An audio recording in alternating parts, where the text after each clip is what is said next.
sekarang Hillel. Iblis, tadi malaikat, sekarang iblis. Nah, iblis atau si jahat, diabolos. Nah, tapi kadang-kadang disebut, kalau setan itu si jahat. Kalau ada diabolos, itu artinya evil, kejahatan. Kalau Satan, ini artinya adversary.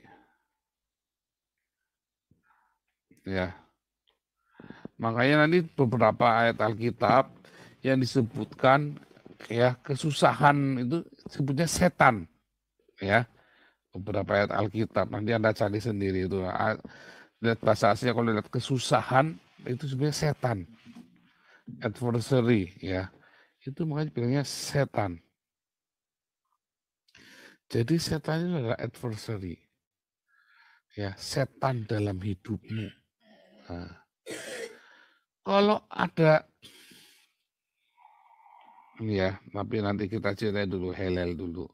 Siapakah Hillel itu? Alkitab ya tidak menuliskan kata Hillel, Alkitab terjemahan. Kebanyakan menulisnya Lucifer. Tetapi masalahnya Yesus pun disebut Lucifer loh, dalam 2 Petrus 1 ayat 19. Kata Lucifer itu pertama kali siapa yang menerjemahkan Hillel jadi Lucifer? Kalau kita baca di dalam Yesaya 14 ayat 12, ya kata Lucifer itu kan, nah kita buka ya. Yesaya 14 ayat 12. Wah, engkau sudah jatuh dari langit bintang timur putra fajar. Ini salah ya, putra fajar ini kata yang salah, terjemahnya salah. Heusforos pro itu yang awal. Awalnya orang Yahudi itu bukan fajar, tapi jam 6 sore. Ya, kata Heusforos. Heusforos. Prowi dalam Septuaginta ya. Prowi ini artinya awal. Kalau Heusforos itu adalah dewa bulan sabit. Prowi di awal bulan atau di awal senja jam 18.00. Itulah awal. Jadi bukan Venus, tapi bulan sabit. Nah, kata Hillel, bahasa aslinya ini, bintang timur putra fajar, ini kata Hillel, sama dengan hilal. Menunggu hilal itu loh, bulan sabit, orang Islam. Hillel itu menguasai malam atau senja, Arab. Ini kan senja kan. Arab itu sama dengan senja. Ya, itulah Hillel. Tanah Arab juga sama ya, tanah Arab. Arab itu artinya senja atau padang gurun. Ya, itulah Hillel. Tapi kalau kita lihat siapa pertama kali, kenapa jadi Lucifer coba? Kenapa jadi Lucifer?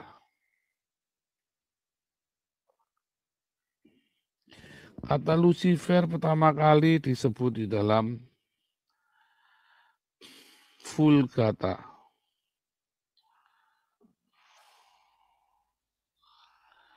Ya, Yesaya dalam kita lihat dari ini dulu ya, King James dulu ya. Lihat, how art thou fallen from heaven, O Lucifer. Jadi orang-orang bule itu tahu kata Lucifer itu gara-gara si terjemahan King James ini. Lucifer, Lucifer jadi latah. Lucifer, Lucifer. Oh, ini Lucifer itu setan itu. Jadi latah.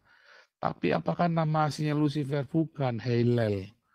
Kalau di dalam itu Hillel ya. Nah, kita lihat tahunya ternyata dari Vulgata ya. Komodo ceci Lucifer. Ya, si Lucifer itu. Tapi masalahnya di dalam 2 Petrus 1 ayat 19 juga ya, 2 Petrus 1 ayat 19.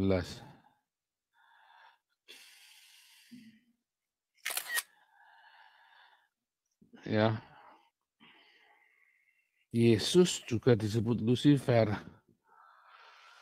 Kacau kalau Anda bacanya Vulgata.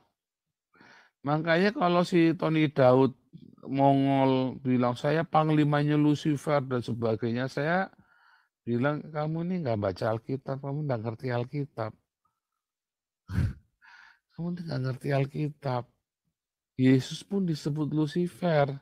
Jadi Lucifer yang mana yang kamu maksud ini? Kalau Anda bilang Hillel, saya bisa terima. Kalau bilangnya Lucifer, saya nggak bisa terima. Karena 1 Korintus 4 ayat 6, jangan melampaui yang tertulis. Dasarmu Vulgata, makanya bilangnya Lucifer. Yesus pun dalam 2 Petrus 1 ayat 19 disebut Lucifer.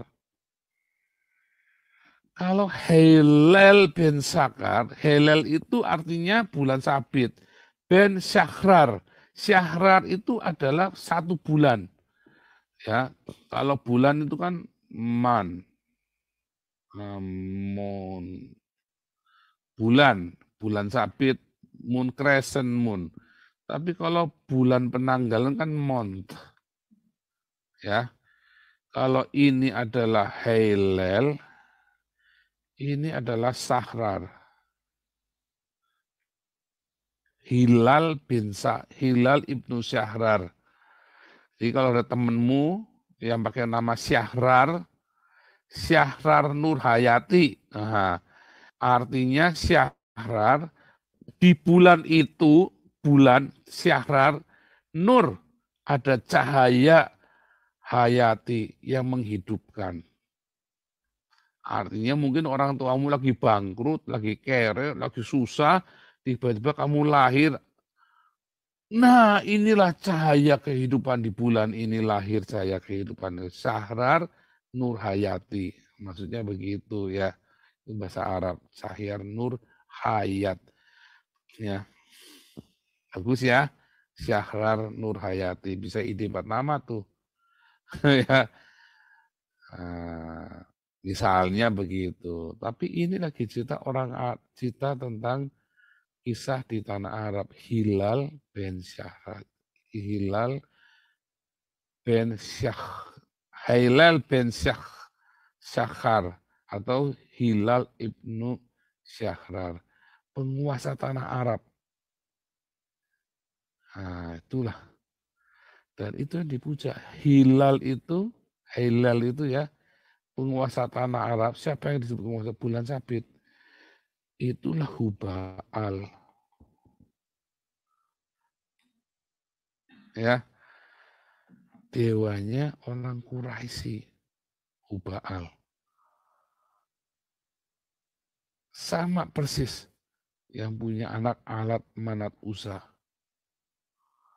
dalam mitologinya, dalam sejarahnya ditulis seperti itu. Hilal bin Syahrar.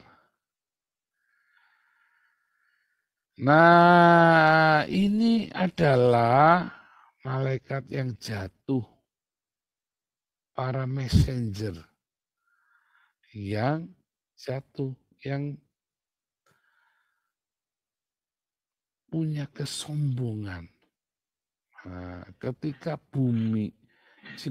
ketika ciptaan Tuhan itu menyombongkan dirinya, ketika orang-orang bilang haleluya, bukan Gilbert tuh ya, bukan. Kalau orang bilang haleluya, tapi dia menyombongkan dirinya, dia sedang jadi helel, sedang jadi setan. Jadi Anda yang suka menyombongkan diri, itulah setan. Makanya di dalam Kejadian 1 ayat 2 ya.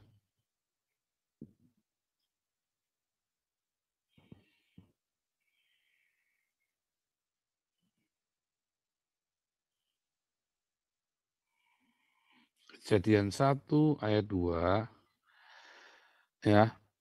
Bumi belum berbentuk dan kosong. Itu dikata hayatah. Maka bumi menjadi tidak berbentuk. Tadinya itu bagus, pada mulanya cinta itu menciptakan yang rohani dan yang jasmani. Tetapi kemudian ya, karena ada hilal tadi dibuang ke bumi, dijatuhkan ke bumi tadi kan, jadilah Hades, kegelapan. Bumi menjadi tidak berbentuk, kacau, kosong. Hayatah haaretz tohu wabohu. Tohu itu menjadi tohu wabohu. Tohu itu vanity, sombong. Bumi itu menjadi sombong. Maka di dalam kesombongan ada kegelapan. Di dalam kegelapan ada kekacauan.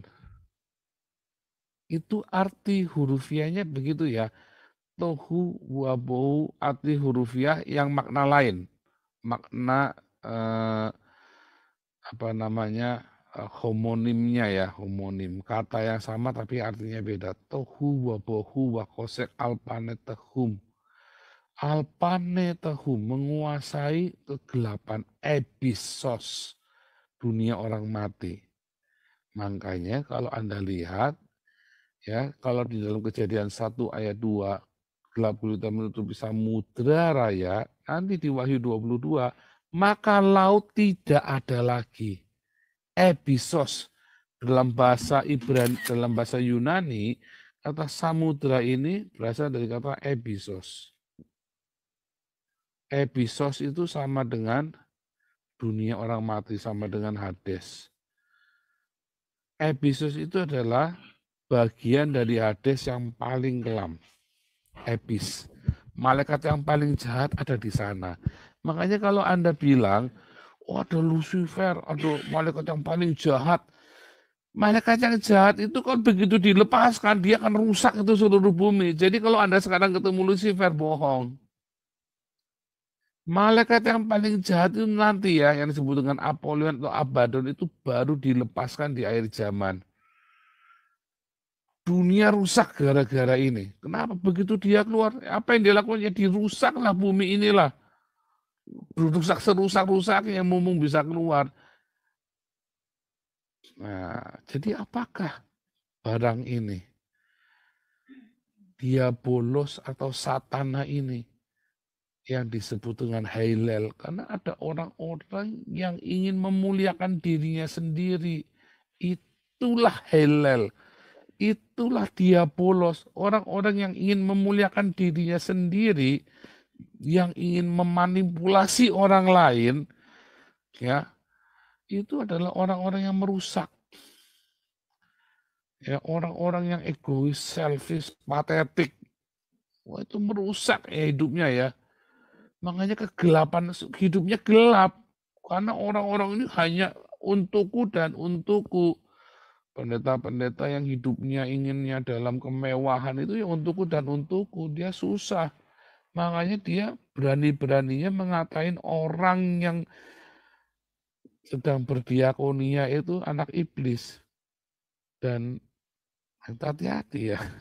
Anda yang ingin merusak Damaris, hati-hati loh. Jangan sampai nanti Anda sedang melawan sang cinta.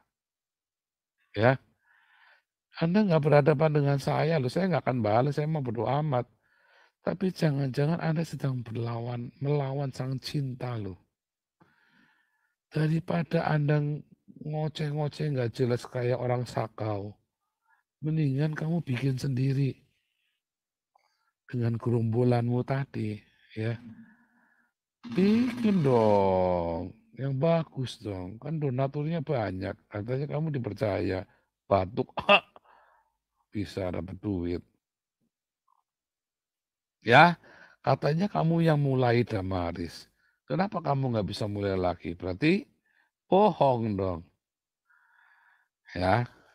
Nah, bikin sendiri yang bagus. Bikin, ayo, jangan nggak bikin, bikin. Saya dukung, saya dukung ya. Kalau kamu memang ngaku-ngaku yang bikin Damaris, berarti kamu bisa bikin lagi, ya kan? Itu ya. Jangan malah nyinyir-nyinyir. Kalau Anda mengharap Damaris ditutup, jangan sampai Anda sedang menghadap melawan sang cinta loh. Hati-hati loh. Kamu dan gerombolannya hati-hati ya. Nanti kamu bukan berhadapan dengan saya loh. Kamu berhadapan dengan sang cinta. Sang cinta itu dahsyat ya.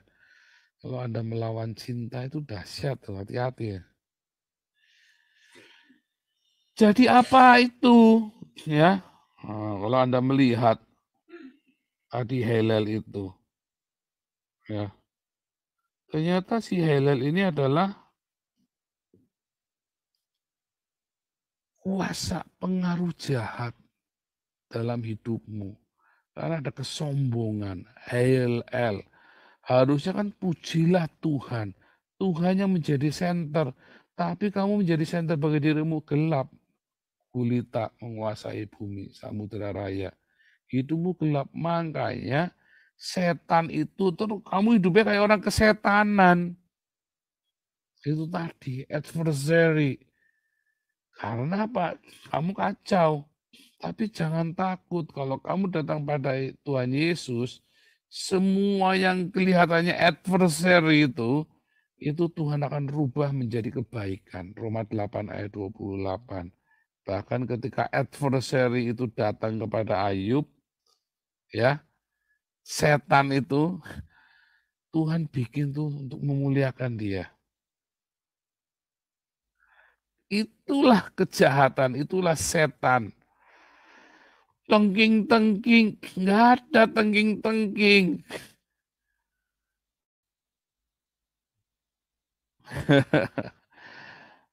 Maksudnya di tengking itu Anda kudu melawan. Lawanlah iblis dengan apa tadi?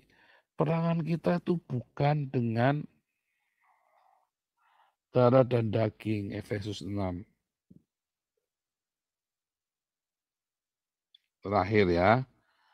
Peperangan kita itu bukan melawan darah dan daging. Tetapi melawan pemerintah-pemerintah, melawan penguasa penghulu dunia yang gelap, roh jahat, satana, ya, adversary. Lawannya dengan apa? Ditengking-tengking, cuman tengking-tengking nggak bisa. Anda harus punya, bilang apa, berdirilah tegap, berikat pinggang kebenaran. Ya, berikat pinggang aletheia. Anda harus murni. Cara ngelawannya gimana? Anda harus punya kebenaran, aletheia, kemurnian hati. Makanya kalau ngelayani di Damaris, hatimu harus yang murni. Damaris mengizinkan Anda mengambil untung tetapi yang wajar sesuai yang disepakati dalam SOP. Jangan ayam dibagi 8 dibagi 16. Jangan ayam sudah di logistik dikasih ditukar pakai ayam tiren. Hati-hati. Yang Anda lawan adalah sang cinta ya. Sang cinta itu panjang sabar. Tapi sang cinta itu tidak bisa kamu manipulasi. Oh ngeri ya, itu dahsyat sang cinta itu. Dia yang menciptakan langit dan bumi. Ya, tetapi ketika kamu manipulasi sang cinta, di situ ada kebencian, ada helel, dan dia akan binasakan hidupmu. Pencuri datang untuk mencuri, membunuh, membinasakan. Sang cinta akan datang dengan mengetuk pintu. Boleh masuk enggak? Tetapi helel, kebencian itu akan serobot, akan membajak hidupmu. Sekali kamu hidupnya untuk diriku dengan memanik, dengan menghalalkan segala macam cara, habis kamu. Berdirilah, ya tadi dengan alat ya, berbaju sirakan di kayu sune. Makanya baca Alkitab. Logos itulah di kayu sune supaya Anda mengerti di kayu sune kebenaran. Anda pertama harus punya hati yang murni. Terus Anda harus punya di kayu sune, logosnya itu supaya Anda ngerti harus apa. Ya, kakimu berkasutkan kerelaan memberitakan Injil, damai sejahtera, marturia, bersaksi. Makanya harus bersaksi. Gereja-gereja kalau tidak mau marturia. Marturia itu bukan dari khotbah dari gereja ke gereja, itu mah jadi motivator, jadi artis. Apalagi datangnya kudu hotel bintang 5, minumnya aqua equil, kudu ditarif. Oh saya khotbahnya bayarnya kudu 50 juta. Oh hati-hati loh. Anda nggak bisa bohongi sang cinta loh. Anak-anakmu nanti yang nanggung. Keluargamu yang nanggung. Kita nggak ngerti apa yang akan terjadi. Dalam segala keadaan gunakanlah pisteo, iman. Apa? Perisai itu memadamkan panah api, fitnahan-fitnahan, godaan-godaan dari adversary, dari kejahatan. Kejahatan itu kan datang ya kan, satana itu loh.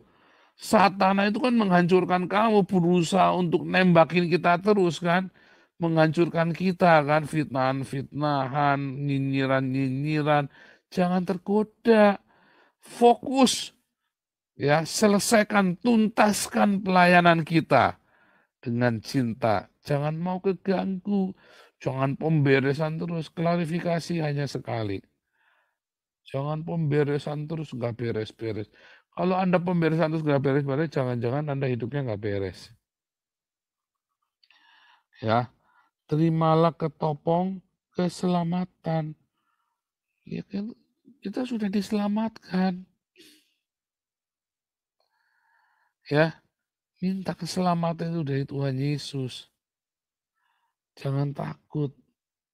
Jangan peluk doa pelepasan terus. Tengking-tengking nggak selamat-selamat itu namanya Anda itu. Jangan takut. Karena yang nanti disantet, wah nanti kerasukan lagi, nanti kapan lagi doa pelepasan. Masa lalu, ini doa pelepasan dikirimi setan sama orang. Kok doa pelepasan terus, makanya karena Anda hidupnya di Hades, ketemu setan terus. Ketemunya adversary terus. Kalau saya emang nggak mau, hidupnya saya mah enak-enak aja ya, menikmati ya. Ya, dan pedang roh, yaitu rema. Ini pakainya rema. Anda harus punya rema. Tadi Anda punya di Kayosune, yaitu logos. Sekarang logos itu kudu jadi rema. Kalau Anda nggak punya rema, Anda nggak bisa ngelawan, nggak punya tenaga. Karena rema itu adalah Roh Kudus. Dalam segala dan doa dan permohonan. Ya, wish. Anda harapkan yang baik-baik. Doa itu ada sebuah harapan ya. Bukan Anda doa bengok-bengok, bukan.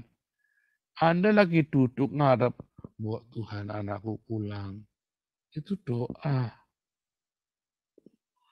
Ya, berdoa di dalam rohmu. Ya, enak kan? Simpel kan hidupmu kalau nggak ngerti ini kan? Nggak sampai klinik-klinik yang begitu, sampai Anda tertuduh, sampai keder. Jangan. Oke, cukup ya. Panjang ini hari ini. Kayaknya nggak panjang-panjang juga ya. Cukup ya. Nah, nanti ada boleh potong viralkan ya. Jadi Anda sekarang harus ngerti, kalau otakmu tuh jangan 3 dimensi. Bikin, itulah sebuah kenyataan. Itulah yang diajarkan Tuhan, ada di Alkitab. Nanti hidupmu jadi simple. Loh, klinik-klinik itu nggak ada. Itu imajinasi kita. Coba lihat di perjanjian lama ada nggak orang kerasukan. Nggak ada. Teologi kerasukan itu baru di zamannya Tuhan Yesus dan para rasul. Hari ini ada namanya psikopat, ya, penyakit jiwa, ya. Dulu nggak disebut penyakit jiwa, namanya dulu adalah kerasukan. Tapi sebelum perjanjian lama nggak ada. Orang mikirnya apa? Perang, bunuh. Musuhnya setan. Kalau kamu kafir, kamu setan. Kalau kamu nggak disunat, kamu iblis. Muhammad sedang ngajarin bunuh kafir dimanapun dia berada. Muhammad sedang membawa Anda kembali ke zaman bahula. Di zaman Yesus dan para rasul bagaimana menjelaskannya coba tentang penyakit kejiwaan ini. Baru di zaman sekarang. Jadi setan-setan itu yang kerungunan apa segala macam itu adalah schizofren. Nanti kita mau bikin ya. Ahmad Fauzi sudah saya hubungin bersedia menjadi narasumber dengan Dr. Wivina, dokter psikologi. Nanti menarik ya, nanti akan menarik sekali. Oke, sampai sini cukup ya.